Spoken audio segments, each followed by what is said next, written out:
नमस्कार दोस्तों, स्वागत है आपका आज के बेहद खास पॉडकास्ट में, जहां हम बात करेंगे उस संघर्ष की, उस प्रेरणा की और उस जुनून की जिसने भारत को चांद तक पहुंचाया। मैं हूं आपका होस्ट आरव। और मैं हूं नेहा। आज हम आपको एक ऐसी कहानी सुनाने जा रहे हैं जो सिर्फ एक इसरो साइंटिस्ट की नहीं है, बल्कि हर उस भारतीय की है जिसने कभी रात में आसमान देखकर सपना देखा हो। नेहा, जब हम इसरो की बात करते हैं तो हमारे जहन में रॉकेट्स, सैटेलाइट्स और मिशन आते हैं, लेकिन उनके पीछे छिपी हजारों कहानियां अक्सर अनसुनी रह जाती हैं। बिल्कुल आरव, एक इसरो साइंटिस्ट का सफ़र सिर्फ इंजीनियरिंग या साइंस तक सीमित नहीं होता। वो सफ़र होता है संघर्ष का, त्याग का और एक बड़े उद्देश्य के लिए खुद को समर्पित कर देने का।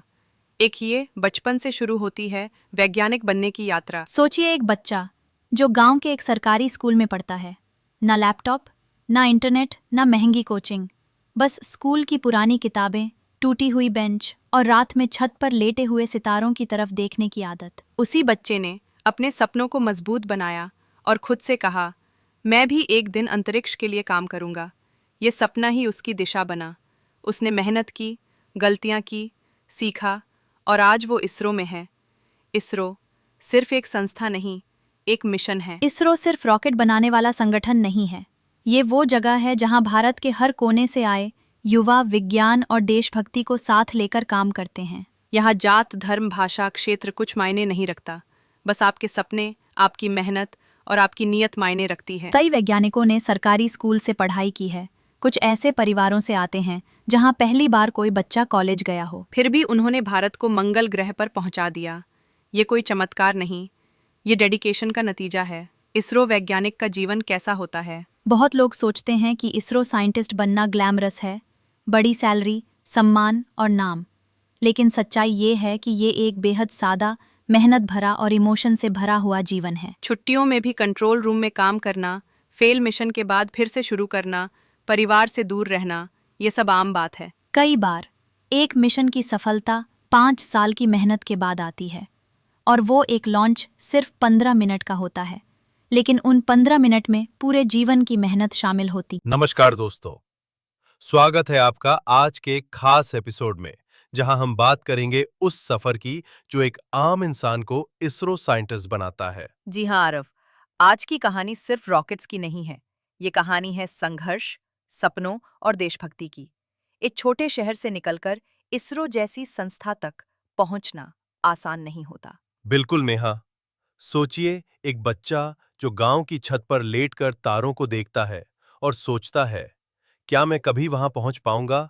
उसी सपने ने उसे पढ़ाई की ओर धकेला। और फिर शुरू हुआ सफर, स्कूल की पुरानी किताबों से लेकर इंजीनियरिंग की लैब तक। ना सही रिसोर्सेज थे, ना कोई गाइडेंस, बस एक जुनून था और उसी ने उसे इसरो तक पहुंचा दिया। इसरो सिर्फ एक संस्था नहीं है, ये एक सोच है। यहाँ हर वैज्ञानिक के पीछे होती है एक इमोशनल कहानी। किसी ने माँ को खो दिया, किसी ने परिवार छोड़ा, लेकिन देश नहीं छोड़ा। और यही बात युवाओं को जाननी चाहिए। इसरो में कोई अमीर या गरीब नहीं होता, वहां होता है मेरिट, मेहनत और मिशन। तो दोस्तों, अगर आप भी इसरो में जाना चाहते हैं, अभी से शुरू करें।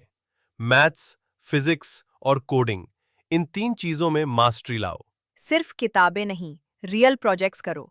Arduino, space quiz, hackathons, satellite models, हर चीज से सीखो। और सबसे जरूरी, हार मत मानो। इसरो का हर मिशन पहली बार में सफल नहीं होता, लेकिन वो हारते नहीं, फिर से कोशिश करते हैं। क्या पता अगला चंद्रयान आप डिजाइन करें, अगली सैटेलाइट आपके कोड से चले, या अगला नाम इसरो की दीवार पर आपका हो। तो चलिए, आज से एक वादा करें कि हम भी कोशिश करेंगे, और सिर्फ खुद के लिए नहीं, देश के लिए। अगर आज का एपिसोड आपको पसंद आया हो तो इसे हर उस छात्र तक पहुंचाइए जो हिम्मत हारने वाला है। हो सकता है वो अगला इसरो साइंटिस्ट हो। और हाँ, इस चैनल को सब्सक्राइब करना मत भूलिए। कमेंट में लिखिए, मेरा सपना इसरो है, ताकि हम जान सकें कि हमारे देश का अगला मिशन किस दिशा में जा रहा है। देश को बदलने के लिए एक रॉकेट नहीं, एक सोच चाहिए, और वो सोच आप हो सकते हैं। जय हिंद, जय विज्ञान।